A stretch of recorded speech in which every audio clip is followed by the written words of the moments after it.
അതെ, മൊല്ലാക്ക ഒരു കാര്യം പറയാൻ പറഞ്ഞാണ്.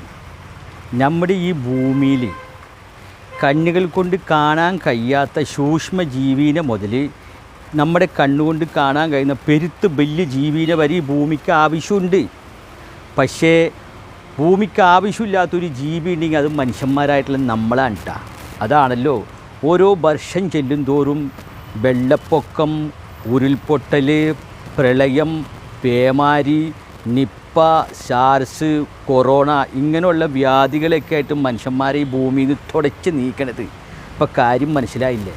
അതുകൊണ്ടാണ് മൊല്ലാക്ക പറയുന്നത്, ഇനിയുള്ള സമയത്ത് ഈ ഭൂമിക്ക് വേണ്ടാത്ത മനുഷ്യനായി മാറിയിട്ടുള്ള നമ്മൾ ചെയ്യേണ്ടത് പരസ്പരം മനുഷ്യന്മാർ ജാതിയുടെയും മതത്തിൻ്റെയും രാഷ്ട്രീയത്തിൻ്റെയും പേരിൽ വെട്ടിക്കുത്തിച്ചാകാതെ ഒരേ മനസ്സോടുകൂടി ജീവിക്കുക.